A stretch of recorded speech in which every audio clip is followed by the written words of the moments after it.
నమస్తే రవి సార్. నమస్తే లక్ష్మి.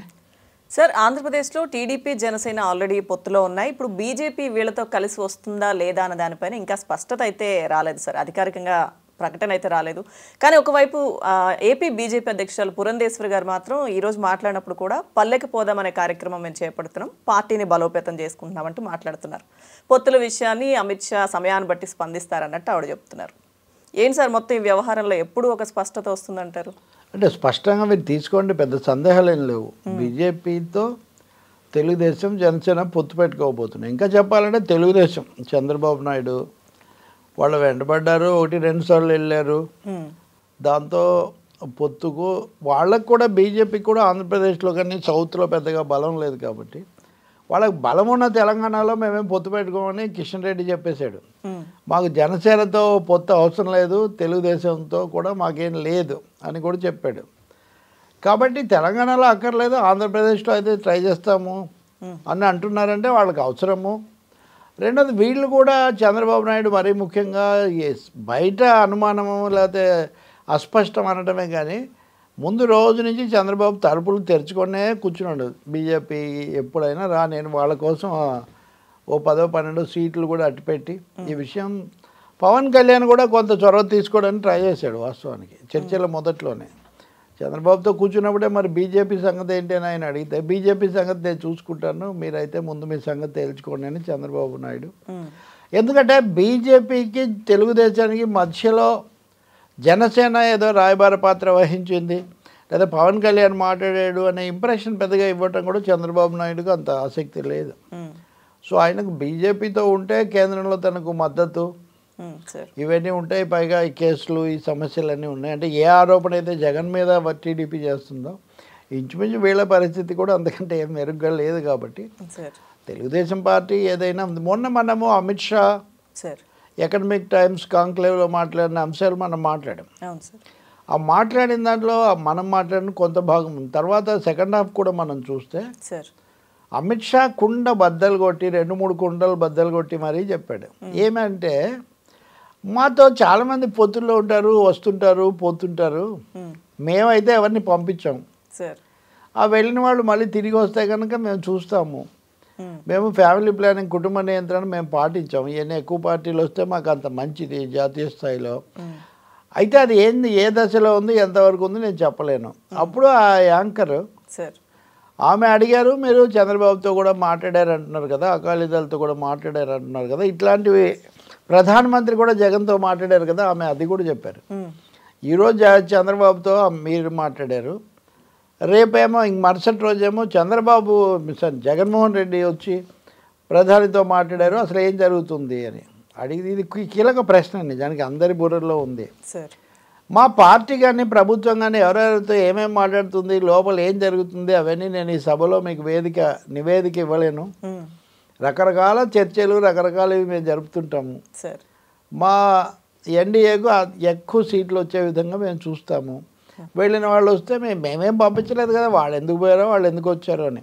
అంటే ఎంత ఆషామాషి, ఒక విధంగా యథాలాపంగా, అదేం పెద్ద విషయమే కాదన్నట్టు. మన మీడియాలో చాలా అవతలాళ్ళు ఏమిచ్చారు ఇవతలాళ్ళు ఏమిచ్చారో నేను మీకు చెప్పాను. కానీ వీళ్ళు ఇచ్చినంత హెవీ బిల్డప్ అక్కడ ఏం లేదు. అమిత్ షా దాన్ని చాలా తేలిగ్గా చప్పరిచ్చేసి మాకు నచ్చినప్పుడు మేము ఒక ఐడియాకి వచ్చినప్పుడు మీకు చెప్తానులే, మీరేం హడావిడి పడకండి అన్నారు. దానికే వీళ్ళు చాలా సంతోషపడ్డారు. ఇంకోటి అసలు మాట్లాడుతున్నాము అనే దాన్ని అక్నాలెడ్జ్, దాన్ని ధృవీకరించిన పరిస్థితి కూడా లేదు. ఇంకా జనసేన పరిస్థితే లేదు. ఇప్పుడు నిజంగా అయితే అడిగిన ఆవిడ అది కూడా అడగాలి. తెలుగుదేశం సంగతి వదిలేయండి, మీకు జనసేన మీద పొత్తుతో ఉంది, జనసేన ఏమో వెళ్ళి తెలుగుదేశంతో అంటూ ఉంది, మీరు జనసేనతో అయినా పొత్తులో ఉన్నారని అడగాలి. ఆమె అడగలేదు. ఎవరి ఇష్టం వాళ్ళదని, మీ ఇష్టం మీద అయినట్టుగా. అందువల్ల ఇప్పటికీ అనిశ్చితి అస్పష్టత అంటూ ఏమైనా ఉంటే అది వివరాలు, డీటెయిల్స్, స్పెసిఫిక్ థింగ్స్కి సంబంధించి అస్పష్టత ఉంది. కానీ స్థూలంగా ఒక అవగాహన వైపు వెళ్తున్నారు అనే దాంట్లో పెద్ద సందేహం ఏం లేదు. సార్, అయితే కేసుల కోసమే చంద్రబాబు ఎక్కువ వెళ్ళి వాళ్ళని ప్రాధేయపడ్డారు. సీట్ల విషయంలో బీజేపీ కొంత పట్టుదలతో ఉంది, వాళ్ళు అడిగిన ఇవ్వడానికి బాబు కూడా రెడీ అయిపోయారు, ఎందుకంటే కేసులు ఉన్నాయి కాబట్టి. ఇలా జరిగింది కాబట్టి అస్పష్టంగా బయటకు వచ్చారు కాబట్టి మీడియా ముఖంగా ఎటువంటి ప్రకటన చేయలేదు అమిత్ షాని కలిసిన తర్వాత అని వైసీపీ వర్గం చెప్తోంది సార్. అటువంటి పరిస్థితి ఉందండి. నేను కేసుల గురించి ఎక్కువ మాట్లాడను, ఎందుకంటే కేసులు ఉభయలకు ఉన్నాయి. వాళ్ళ కేసులు, పెద్ద కేసులు, చిన్న కేసులు, పాత కేసులు, కొత్త కేసులు, రకరకాలు. ఈ విషయంలో బీజేపీ ప్రతిపక్షాలను వెంటాడటము, వేధించటము, ఆ నాయకులను ఏదో కేసులో ఇరికించడం ఇది సరైన పద్ధతి కాదు అని. ఇది ఇంతకుముందు కాంగ్రెస్ ఉన్నప్పుడు కంటే బీజేపీ వచ్చాక ఇంకా పెరిగింది. జగన్మోహన్ రెడ్డి కూడా అప్పటి నుంచి ఆయన పోరాటం ఏదో ఆయన చేస్తున్నాడు. అందువల్ల బీజేపీ అదొక విధానంగా చేసుకుంది. ఈ అంశం మీద సుప్రీంకోర్టులో కేసు కూడా వేసాయి ప్రతిపక్షాలు, పార్లమెంట్లో కూడా దీని మీద తీవ్ర ఫిర్యాదులు పెట్టాయి. అందుకని అది ఉంది. ఆ ఒత్తిడి ఎప్పుడు ప్రతిపక్షాల మీద, బీజేపీ ఇతర పార్టీల మీద ఉంది ఆ ఒత్తిడి. ఆ మాటకు వస్తే కాంగ్రెస్ పెట్టింది జగన్ మీద కేసులు, వాటి విషయంలో వీళ్ళు వచ్చి పెద్ద రిలీఫ్ ఇచ్చిందేం లేదు. తెలుగుదేశం వాళ్ళు పదే పదే ప్రస్తావించడం తప్ప. అలాగే లోకేష్ ఢిల్లీ వెళ్ళి అమిత్ షాని కలిసి పడిగాపులు కాశారు. ఆయన్ను కూడా కలిసి అమిత్ షా ఎప్పుడు బయట చెప్పింది ఏం లేదు.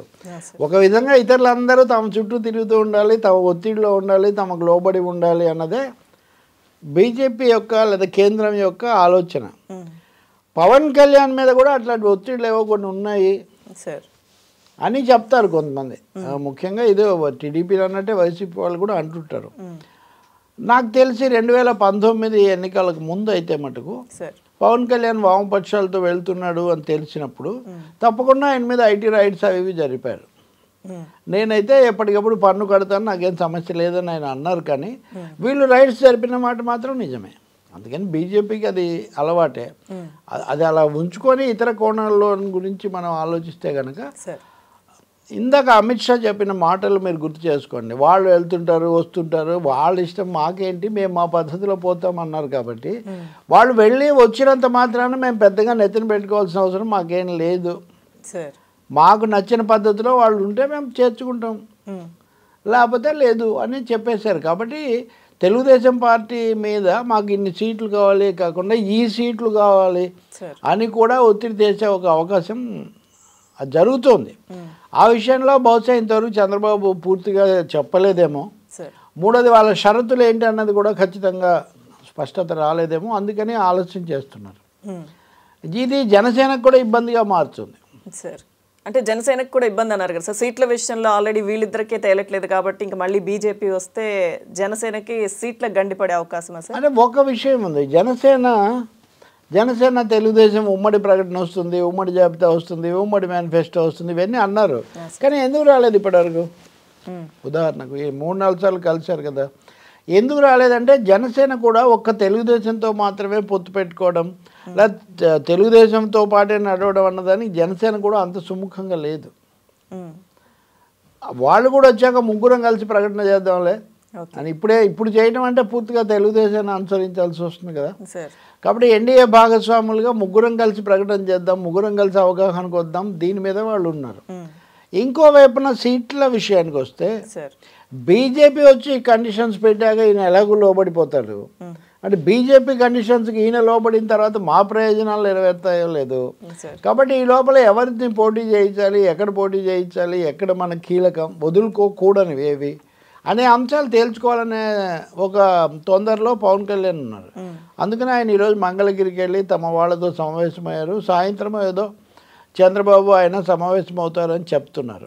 కానీ ఒక ఇబ్బంది ఎదుర్కొంటున్నారు పవన్ కళ్యాణ్ ఆ విధంగా. ఇంకోటి మీరు మీడియా ఛానల్స్ అవి చూడండి, అనకాపల్లి తర్వాత అది భీమిలి, లేకపోతే ఇక్కడ గోదావరి జిల్లాలో ఆయన బోలిశెట్టి శ్రీనివాసు, లేకపోతే విజయవాడలో ఒక బుద్ధ వెంకన్న, రాజమండ్రిలో కోరంట్ల పుచ్చే, ఇట్లా చాలామంది ఈ సీటు మాదే, ఎవరు వచ్చి ఆపడానికి లేదు, మేము ప్రచారంలోకి వెళ్తాం ఇలా చెప్తున్నారు.